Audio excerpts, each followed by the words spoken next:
अस्सलामुअलैकुम नाज़रीन, real news में ख़बरुनि जो सिलसिलो जारी आहे। मां आहियां मुंहिंजी होस्ट मक्सा बलोच। मां टंडो बागो मां असांजे रिपोर्टर इनायत रुस्तमानी जी रिपोर्ट ॾींदी हलां।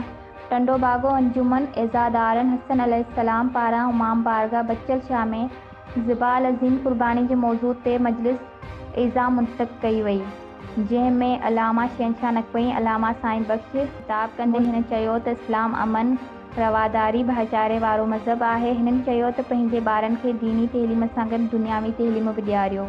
हिननि वधीक चयो त असांजे पैगंबरनि जी ॾिनल क़ुर्बानीनि जी यादि खे ताज़ो कंदे हिननि जी ॾिसियल राह ते बि अमल करणु घुरिजे। हज़रत इब्राहिम ऐं हज़रत इस्माइल अलैहिस्सलाम जी लाज़वाल क़ुर्बानी जो तसलसल हज़रत इमाम हुसैन अलैहिस्सलाम, जंहिं हिन वक़्त जे यज़ीद जी बैत न कई ऐं दीन ख़ुदा जी राह में पंहिंजो अहल अयाल क़ुर्बान करे दीन इस्लाम खे ज़िंदगी बख़्शी।